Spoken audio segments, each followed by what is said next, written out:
क्या आपने सोचा है कि महाभारत के पांडु, जो शक्तिशाली और वीर थे, आखिर क्यों एक श्राप के कारण अपने ही परिवार से दूर जंगल में रहने को मजबूर हो गए? और वो श्राप ही उनके जीवन का अंत कैसे बना?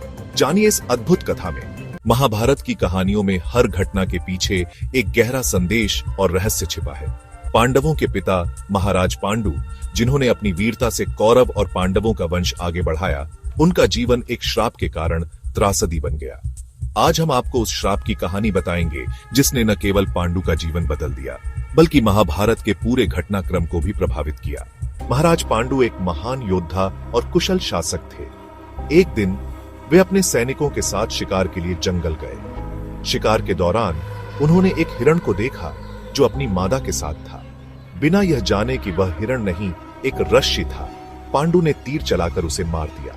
वो हिरण असल में किंदम रश्मि थे, जो अपनी पत्नी के साथ पशु रूप में विचरण कर रहे थे। तीर लगने के बाद रश्मि ने अपनी मरणासन्न अवस्था में महाराज पांडु को श्राप दिया।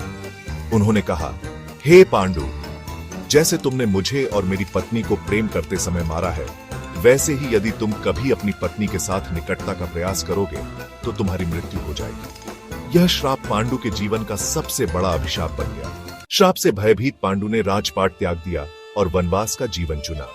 वे अपनी पत्नियों कुंती और माद्री के साथ जंगल में रहने लगे, लेकिन नियति ने उन्हें क्षमा नहीं किया।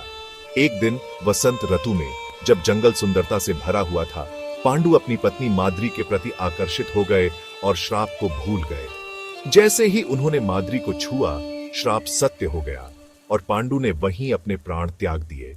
किंदम रश्मि का यह श्राप केवल पांडु का अंत नहीं था, बल्कि यह भी सुनिश्चित कर गया कि महाभारत में घटनाओं की कड़ी किस दिशा में जाएगी। पांडु के जीवन की इस त्रासदी ने उनके पुत्रों को महाभारत की महान गाथा का केंद्र बना दिया। अगर आपको ऐसी दिलचस्प और रहस्यमयी कहानियां पसंद हैं, तो हमारे चैनल को सब्सक्राइब करें और वीडियो को लाइक करना न भूलें। आपकी राय कमेंट में जरूर दें।